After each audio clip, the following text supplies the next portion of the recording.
that the drug does work. The higher the dose, the less pain relief, So this is more really, pain relief, you I guess. can't deduce that. Something about the higher dose, but yeah, the statement is, can we actually deduce? Now we have to do the post hoc and all that. Do you know about the post hoc? Yeah, from last semester. Yes, we've got some post hoc analysis going on in here. So what we need to do, it was a setup question.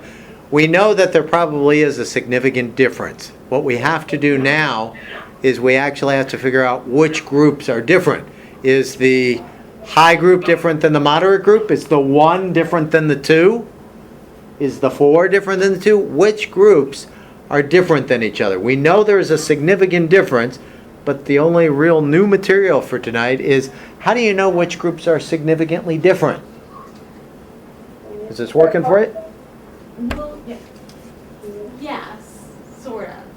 But Go ahead. if one group is going to be, like, for this example, okay, you've got none, low, Mhm. medium, high. Right. We discounted doing the t-tests because it was going to be too many tests. That's correct. But it seems like the t-tests You're would be more exactly, effective. you're right on. What we're going to end up doing are tests called post hoc tests. Post hoc, I believe it's in the post hoc chapter. They're very conveniently located. There we go. Located at the end of the book. No, go ahead. Can you say what you just said again Yes. about indicating significant Sure. results? We just did an ANOVA. Right. We have 4 groups. Right. We found there was significance, which seems to indicate in most situations that, yeah, there's probably some differences amongst these groups, but we don't know where. Okay. So now what we're going to end up doing are statistics called post hoc tests. There's many different types of post hoc tests. Most of them are named after people who we can't pronounce their names, like Sheffe or Bonferroni. But we're going to do post hoc tests, and to answer the question of what are post hoc tests are actually very similar to t-tests, with one major difference. They are much more conservative. You really need to have a large difference for the post hocs to be significant. They are much more conservative in nature, so that they cut out the type 1 errors. So they're actually like t-tests, but they cut down on type 1 errors. And I believe this is in your book, because this is where I learned it. Are we in 14? Yeah, we're kind of actually for version 8, it's chapter 13.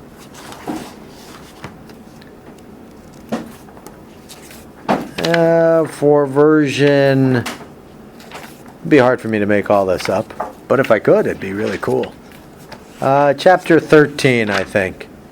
So you do post hoc tests, which are kind of like t-tests, but they're just much more conservative. Where a t-test might have a small difference of 1 point being significant, the post hoc tests want to reduce these type 1 errors. By the way, the name of those type 1 errors, I don't know if I used the term before at the beginning. Remember when I brought up the example, I said you could do a bunch of t-tests? The errors associated with the type 1, it's called family-wise. You might want to write the word down, family-wise. Family-wise type 1 errors. You don't do a bunch of t-tests because doing the family of t-tests is going to cause type 1 errors. Doing all of them will cause a type 1 error. So it's often called a family-wise type 1 error. So these post hoc tests prevent that. They compare 2 groups, but they're very conservative. They're not going to have the type 1 error problem. Has that completely confused the heck out of you, or are we almost there? What chapter for person blind is post hoc chapter? Say again? For the people who have the 9th edition, what chapter is this under again? Oh, yeah, let me look in the 9th. It's 416. What page is it? 416. 416. Oh yeah, there it is. So a post hoc test is like a t-test but more conservative. And if you actually look on 417 in the one, and in the other one, 427, the type of post hoc, there are actually about 20 of them. We're only going to learn 19. That was a joke. I'm glad you got it. We're going to just know one of them. The one we're going to know about is the one that's on 417. It's called the Tukey's Honestly Significant Test, the Tukey's test. It's always good to do this one around Thanksgiving because then you can call it what? Turkey. The turkey test. Tukey was a very famous statistician, like Fisher. The two most famous. Actually, I think the Tukey's is what the T is for. So anyway, it's called the Tukey's post hoc test, and if you look at the screen, notice what I put under the ANOVA table. What does it say under multiple comparisons? Scariness. Say again? Scariness. More of it all. But it says Tukey. Do you see that HSD?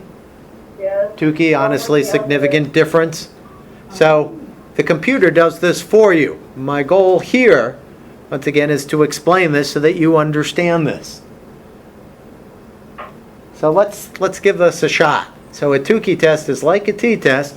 Let's start with this first box where it says none versus low. And then it's got a number -1. Can anybody tell me where that -1 number comes from? Do you see the non-low and then -1? The subtraction of the mean, maybe? That's exactly the case. It's the subtraction of the mean. What was the mean for none? 5. What was the mean for low? 4. 5 minus 4 is what? 1 or -1. Doesn't matter, it does it both ways here. Is that result significant? Is the difference between those two groups significant? No. Why did you say no? Because it's bigger than 1.5. There you go. It is really that simple. And if you think this is obvious, I got to tell you, I work with nursing faculty at a lot of different schools. They wouldn't understand this. So it's That exactly the frightens case. me a lot. What's that? It frightens me a lot that nurses don't. Well, nurses have to know how to do drugs and clinical stuff, but statistics is usually very avoidable for them.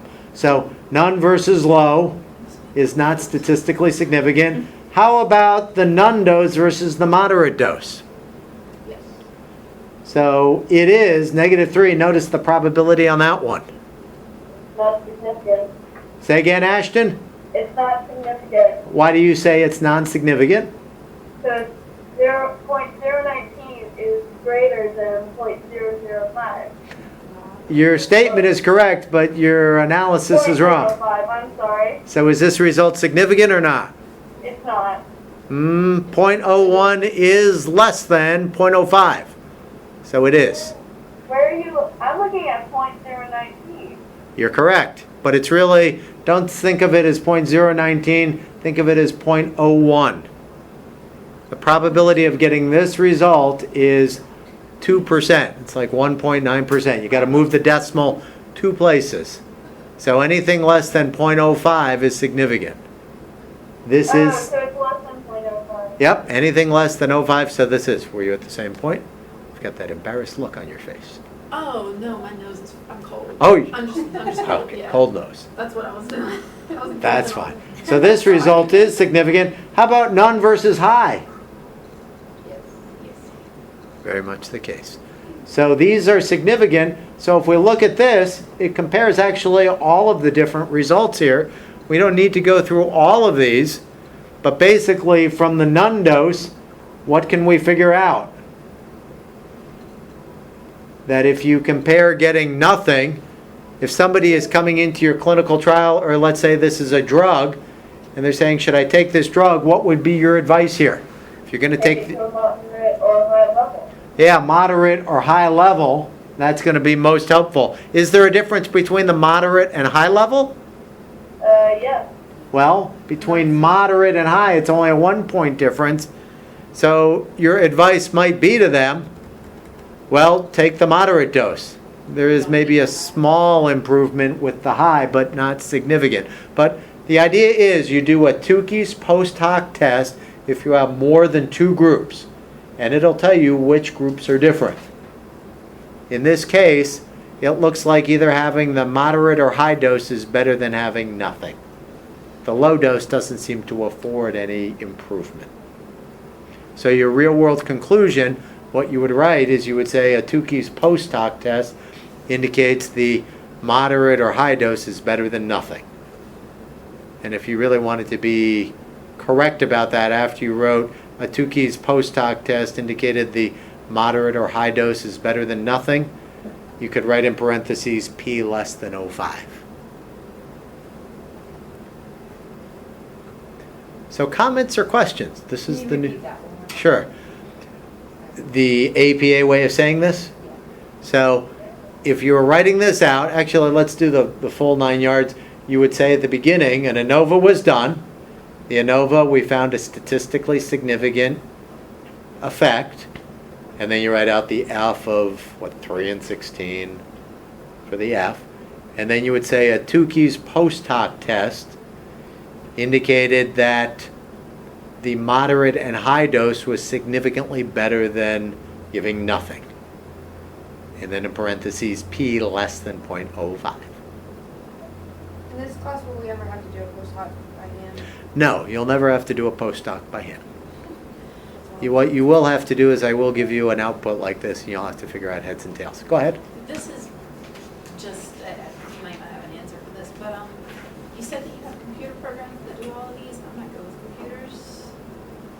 Will we ever need to do it? Is So- there like a class Have you for taken that? experimental psych? I have not. That's You have not- Is that the problem? Okay. Sometimes.